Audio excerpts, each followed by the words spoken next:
내가 가고 있는 이 길은 한 번도 가지 않은 길.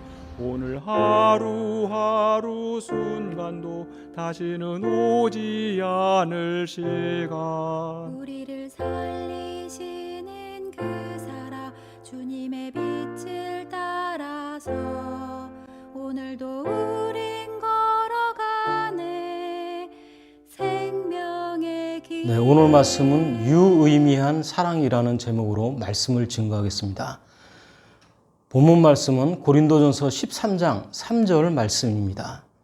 내가 내게 있는 모든 것으로 구제하고 또 내 몸을 불사르게 내줄지라도 사랑이 없으면 내게 아무 유익이 없느니라.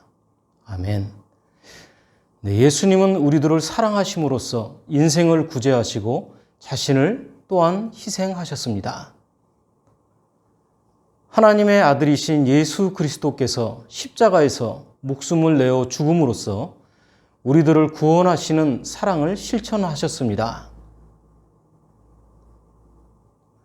우리는 그리스도께 받은 사랑으로 구제하고 희생적 사랑을 할 때 어떤 자세로 행해야 비로소 복음을 전하게 되는지 말씀을 통해서 살펴보도록 하겠습니다. 먼저 예수의 사랑이 있는 구제는 유의미합니다. 우리는 살아가면서 가능한 많은 구제를 하면 좋겠습니다. 어떤 사람은 적은 일을 했는데도 하나님이 기뻐하시는 사람이 있습니다.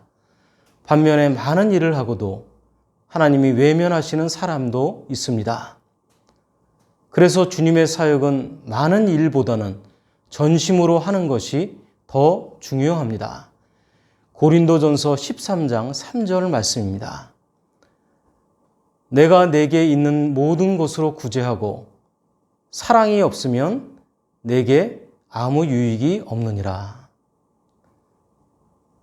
상대방을 깊이 사랑하는 마음이 없으면 구제하는 생활도 형식으로 전락합니다. 그때 우리들은 하나님 앞에서 책망을 받을 수밖에 없습니다. 우리가 잘 알고 있는 월드비전은 6.25 전쟁 중에 한국에 세워졌습니다.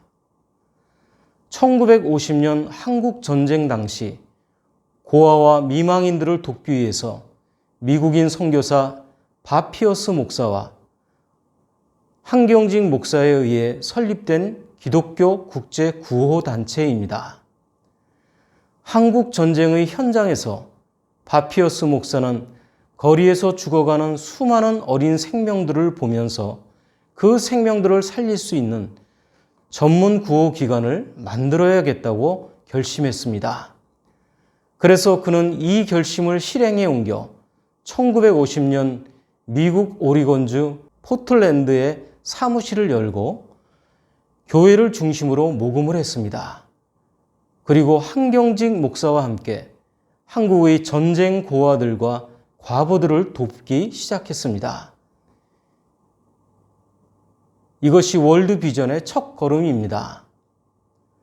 만약 이때 우리나라에 구제품이 없었다면 6.25 전쟁 이후에 수많은 사람들이 제대로 옷도 입지 못하고 굶어 죽어서 수많은 생명들이 버림당했을 것입니다. 그런데 한국에서 죽어가는 한 생명을 사랑하여 시작한 구제단체의 새싹이 자라나기 시작했습니다. 밥 피어스 목사는 주님의 마음으로 이렇게 기도했습니다.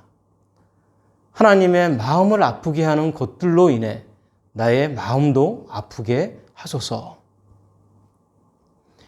이러한 그의 기도는 월드비전의 정신이 되었습니다. 현재 월드비전은 전 세계에서 가장 책임감 있게 최대 규모의 구호 활동을 펼치는 기독교 국제 구호 개발 NGO로 성장했습니다. 지금도 수많은 사람들을 주의 사랑으로 섬기면서 구제하는 생활로 그들을 육의 양식과 영의 양식으로 생명을 살리고 있습니다. 우리가 사람에게 인정받기 위해서 구제를 마치 자신의 선한 행동으로 포장하면 사람들에게 존경과 인정을 받으면서 칭찬을 받을 수는 있습니다. 그러나 주님은 거짓된 인간들의 행태를 너무 잘 아시기 때문에 종교 지도자들을 빗대어 책망하시면서 거짓된 행위와 진실한 구제의 차이에 대해서 이렇게 말씀하십니다. 마태복음 6장 1절로 4절 말씀입니다. 사람에게 보이려고 그들 앞에서 너의 의를 행하지 않도록 주의하라. 그리하지 아니하면 하늘에 계신 너희 아버지께 상을 받지 못하느니라. 그러므로 구제할 때 외식하는 자가 사람에게서 영광을 받으려고 회당과 거리에서 하는 것 같이 너희 앞에 나팔을 불지 말라. 진실로 너희에게 이르노니 그들은 자기 상을 이미 받았느니라. 너는 구제할 때 오른손이 하는 것을 왼손이 모르게 하여 내 구제함을 은밀하게 하라. 은밀한 중에 보시는 너희 아버지께서 갚으시리라. 네, 여기서 종교 지도자들이 한 구제 행위는 하나님께 인정받고자 하는 믿음의 행동이 아닙니다. 그것은 사람들에게 영광을 받고 칭찬받으려는 행동입니다. 그러므로 우리가 행하는 구제는 하나님의 영광을 드러내고 복음을 전하는 행위가 되어야 합니다. 특히 예수의 사랑을 실천하며 하나님께 영광 돌리는 구제가 아니라 자신의 이익과 명예를 위하여 구제하는 행위는 잘못된 구제입니다. 우리는 주님께서 원하시는 생명을 살리는 구제 생활을 해야 하겠습니다. 성경을 보면 이스라엘 첫째 왕 사울은 생명 있는 모든 것은 다 죽이라는 하나님의 명령을 받고 전쟁터로 나갔습니다. 그러나 그는 하나님께 제사로 드린다는 명분과 빈궁한 백성들을 구제한다는 이유로 전부 죽이지 않고 살려서 데리고 왔습니다. 이에 하나님은 진노하십니다. 사무엘상 15장 8절로 9절 말씀입니다. 아말렉 사람의 왕 아각을 사로잡고 칼날로 그의 모든 백성을 진멸하되 사울과 백성이 아각과 그의 양과 소의 가장 좋은 것 또는 기름진 것과 어린 양과 모든 좋은 것을 남기고 진멸하기를 즐겨하지 아니하고 가치 없고 하찮은 것은 진멸하니라. 그렇습니다. 사울왕은 하나님의 말씀에 불순종하면서 백성들에게 인기도 없고 경제에 유익이 되니 그것을 허락했습니다. 사울왕은 구제의 명분은 겉으로 그럴듯했지만 하나님께는 불순종했습니다. 그래서 그는 오히려 그 일을 행함으로 인해서 하나님으로부터 버림을 당했습니다. 사무엘상 15장 10절로 11절 말씀입니다. 여호와의 말씀이 사무엘에게 임하니라. 이르시되 내가 사울을 왕으로 세운 것을 후회하노니 그가 돌이켜서 나를 따르지 아니하며 내 명령을 행하지 아니하였음이니라 하신지라. 사무엘이 근심하여 온 밤을 여호와께 부르짖으니라.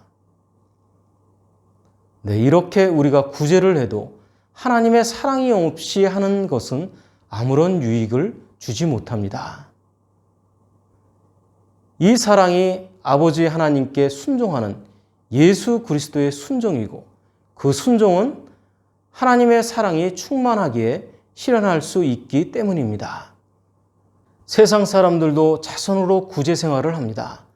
그러나 우리들의 구제는 생명을 살리기 위한 구제이어야 하고 선교는 하나님의 사랑을 실천하는 구제 생활이어야 합니다. 마지막으로 예수의 사랑이 있는 희생은 유의미합니다. 사랑은 섬김이며 희생입니다. 주님은 우리에게 서로 사랑함으로써 희생하며 섬기는 종이 되며 대속물이 되라고 하십니다. 고린도전서 13장 3절 말씀입니다. 또 내 몸을 불사르게 내줄지라도 사랑이 없으면 내게 아무 유익이 없느니라. 그렇습니다.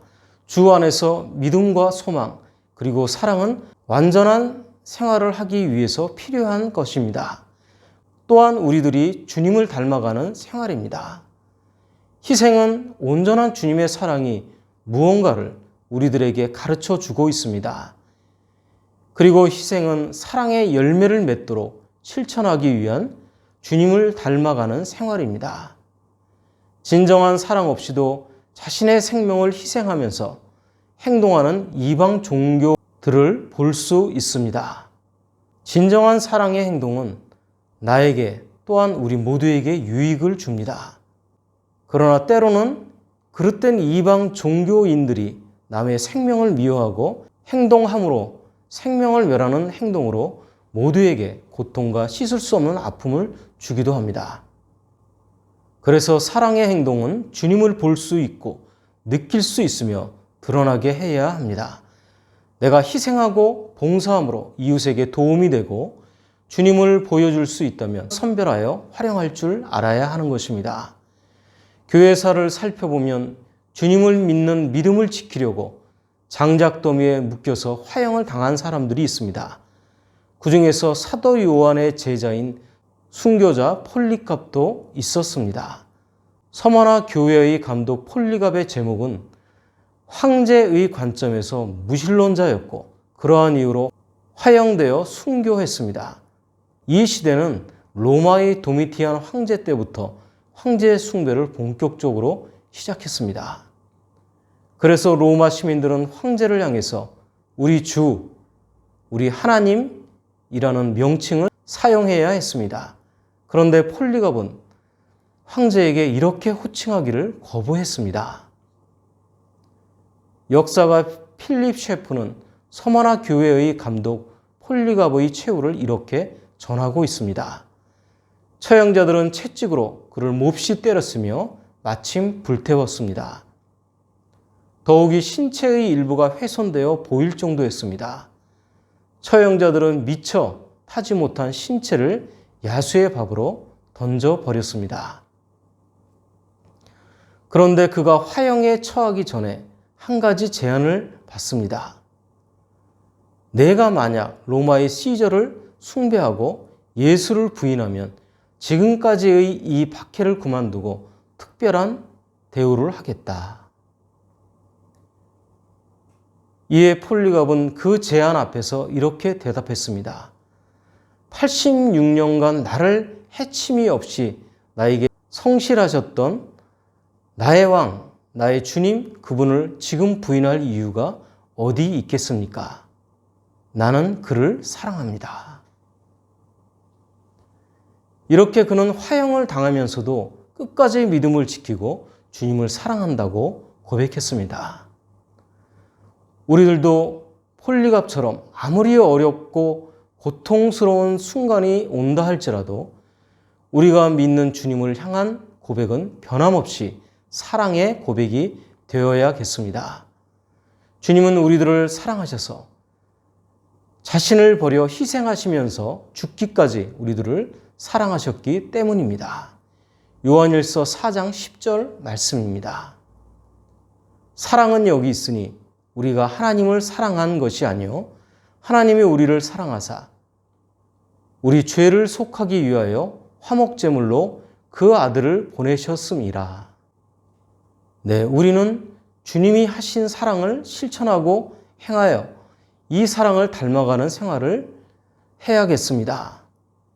주의 사랑으로 우리들은 사랑을 고백하면서 살아가야 하는 것입니다. 우리가 예수님을 위한 수고를 해야 하는 이유는 주님이 먼저 희생함으로써 우리들을 살려주셨기 때문입니다. 네, 사랑하면 어느 정도 집착이 없을 수 없습니다. 사랑은 아름다운 집착입니다. 그러나 욕심으로 지나치게 흐르면 악한 집착이 되고 맙니다. 사랑은 오래 참습니다. 그러나 집착은 조급합니다. 사랑하면 늘 감사하지만 집착하면 늘 불평합니다. 사랑하면 상대방을 믿으나 집착하면 의심합니다. 사랑은 상대방에게 자유를 줍니다. 그러나 집착은 감옥처럼 구속합니다. 사랑은 너를 위하지만 집착은 나를 위합니다. 사랑하면 희생하지만 집착하면 폭력을 씁니다. 사랑하면 상대방을 성숙하게 하지만 집착하면 상대방을 미숙아로 만듭니다. 사랑은 그 사람을 그 사람답게 만들지만 집착은 그 사람을 나같이 만들려고 합니다. 사랑하면 그를 스타 그리고 킹으로 만들어줍니다. 그러나 집착하면 상대방을 스토킹합니다. 사랑하면 상대방과 가까워지지만 집착하면 상대방과 멀어집니다. 그리하여 사랑은 불꽃을 만들지만 집착은 재를 남깁니다. 요한복음 15장 12절 말씀입니다. 내 계명은 곧 내가 너희를 사랑한 것 같이 너희도 서로 사랑하라 하는 이것이니라. 네, 말씀을 정리합니다. 우리들은 우리를 향한 예수님의 사랑을 생각하고 기억하면서 생명을 살리는 수고와 복된 희생을 생활 속에서 실천하는 결단을 해야 하겠습니다. 이제는 우리들에게 잘못된 사랑의 행동이 있었다면 다 내려놓고 주님을 붙잡아야 하겠습니다. 예수의 사랑이 있는 구제는 유의미하기 때문입니다. 그리고 예수의 사랑이 있는 희생은 유의미하기 때문입니다. 우리는 주 안에 생활할 때 참된 사랑을 할 수 있습니다. 주님의 사랑을 실천하여 하나님께 영광 돌리며 복음을 전하여 생명을 살리는 은혜가 넘치시기를 예수 그리스도 이름으로 축원합니다.